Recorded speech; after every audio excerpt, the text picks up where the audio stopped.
नमस्कार दोस्तों, मैं पवन कुमार एक बार फिर से आपका स्वागत करता हूं हमारे चैनल पर। दोस्तों, आज हम आपको महाभारत काल के एक ऐसे वीर के बारे में बताने जा रहे हैं जिसके बारे में आपको बहुत कम ही ज्ञात होगा।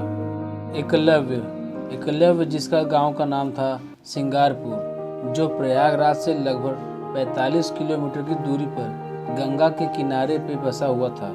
सिंगारपुर यानी भिल्ल राजाओं की, निषाद राजाओं की और वन राजाओं की राजधानी हजारों सालों से रही थी। रामायण में भी हमें सिंगारपुर और यहाँ के निषाद राजाओं का वर्णन मिलता है। महाभारत काल के समय पर यह समृद्ध और सुंदर नगर था और वहाँ के राजा थे व्याघ्रराज हिरण्यवधु और उनकी धर्मपत्नी का नाम था रानी सुरेखा। एकलव्य इनके ही संतान थे। वैसे एकलव्य का असली नाम अभिदुम्भ था, लेकिन उसके जिद्दी स्वभाव के कारण उसे एकलव्य कहा जाता था और वह एकलव्य के नाम से ही प्रसिद्ध था। दुनिया का सर्वश्रेष्ठ धनुर्धर होने की एकलव्य ने ठान ली और अपने इस सपने को पूरा करने के लिए किसी समर्थ गुरु की आवश्यकता थी। महाभारत के समय पर धनु विद्या केवल तीर चलाना ही नहीं होता था, उसमें उसी से जुड़ी हुई कई विद्या का भी समावेश किया जाता था, जैसे कि विष शस्त्र, रसायन शस्त्र, विस्फोटकों का ज्ञान आदि। जैसे आज के समय पे मिसाइल टेक्नोलॉजी का महत्व है, वैसे ही उस जमाने में धनु विद्या का था और ये ज्ञान बिल्कुल ही गुप्त रखा जाता था। किसी सक्षम गुरु की निगरानी में इसे प्राप्त किया जा सकता था। उस समय धरती पर सिर्फ 2 ही गुरु थे जिनका कोई मुकाबला नहीं था। इनमें पहले थे भगवान परशुराम, जिनका आश्रम महाराष्ट्र के कोंकण में स्थित था, और दूसरे थे गुरु द्रोणाचार्य, जिनका गुरुकुल हरियाणा के गुरुग्राम में था। अत्याचारी क्षत्रियों का तिरस्कार करने वाले भगवान परशुराम केवल ब्राह्मणों को ही धनु विद्या सिखाते थे। फिर एकलव्य को सिर्फ गुरु द्रोणाचार्य से ही आशा थी और धनु विद्या सीखने के लिए एकलव्य सिंगारपुर से हरियाणा के गुरुग्राम में आ गया और गुरु द्रोणाचार्य से एक शिष्य के रूप में स्वीकार कर लेने की विनती की। लेकिन द्रोणाचार्य उस समय केवल कुरुवंश के राजकुमारों को ही शिक्षा देते थे। वे हस्तिनापुर साम्राज्य के बहुत ही विशेष गुरु थे। उन्होंने एकलव्य को नकार दिया और इस बात से एकलव्य बहुत ही दुखी हुआ, लेकिन वह अपने नाम की तरह ही बहुत ही जिद्दी था।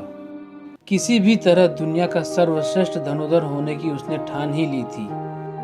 अपने गांव न जाकर वहीं उसने गुरुग्राम में आसपास के जंगलों में कुटिया बनाकर रहने लगा और अपने कुटिया के पास गुरु द्रोणाचार्य की मूर्ति भी स्थापित की। एकलव्य छुप छुप कर द्रोणाचार्य को कुरुवंश के राजकुमारों को धनु विद्या सिखाते हुए देखा करता था और वापस अपनी कुटिया पर आकर कड़ी मेहनत से अभ्यास करता था। एक दिन अभ्यास के दौरान द्रोणाचार्य का पालतू कुत्ता वहां पर आ गया और एकलव्य को देखकर वह भौंकने लगा। तभी एकलव्य ने एक ऐसा बाण चलाया कि सभी बाण जाके कुत्ते के मुंह में फंस गए, लेकिन कुत्ते को कोई हानि नहीं हुई। यह देख द्रोणाचार्य को बहुत ही आश्चर्य हुआ और वे इस महान धनुर्धर को देखने के लिए उस कुत्ते के पीछे पीछे गए। अपने गुरु को आते देख एकलव्य ने बड़े ही आदर से अपने सर को उनके चरणों में झुका दिया। द्रोणाचार्य ने जब स्वयं की प्रतिमा वहां देखी तो बड़े ही आश्चर्य में पड़ गए। उन्होंने बड़े प्यार से एकलव्य से पूछा कि तुमने इतनी महान धनु विद्या कहाँ से प्राप्त की और तुम्हारा गुरु कौन है? तब एकलव्य ने बड़े आदर से कहा कि आप ही मेरे गुरु हो और सारी सच्चाई उन्हें बता दी।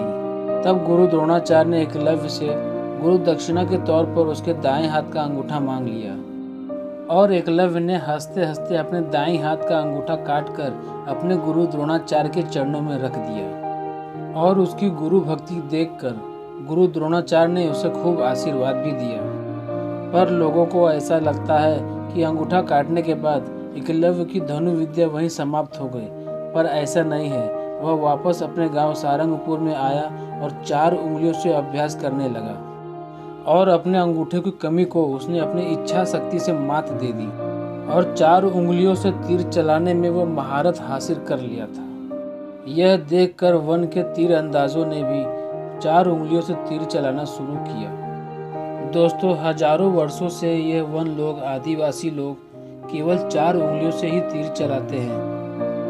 आज भी वह 4 उंगलियों से ही तीर चलाते हैं और अंगूठा उन्होंने गुरु को दे दिया, ऐसे समझकर वो आज भी अंगूठे को तीर से स्पर्श नहीं करते। दोस्तों, आज के मॉडर्न आर्चरी में भी केवल 4 उंगलियों से ही बिना अंगूठा लगाए ही तीर चलाया जाता है। इसका पूरा श्रेय हम एकलव्य को मान सकते हैं। दोस्तों, आज का यह वीडियो आपको कैसा लगा कमेंट बॉक्स में ज़रूर बताएं और चैनल को लाइक और सब्सक्राइब करना ना भूलें। Thank you for watching.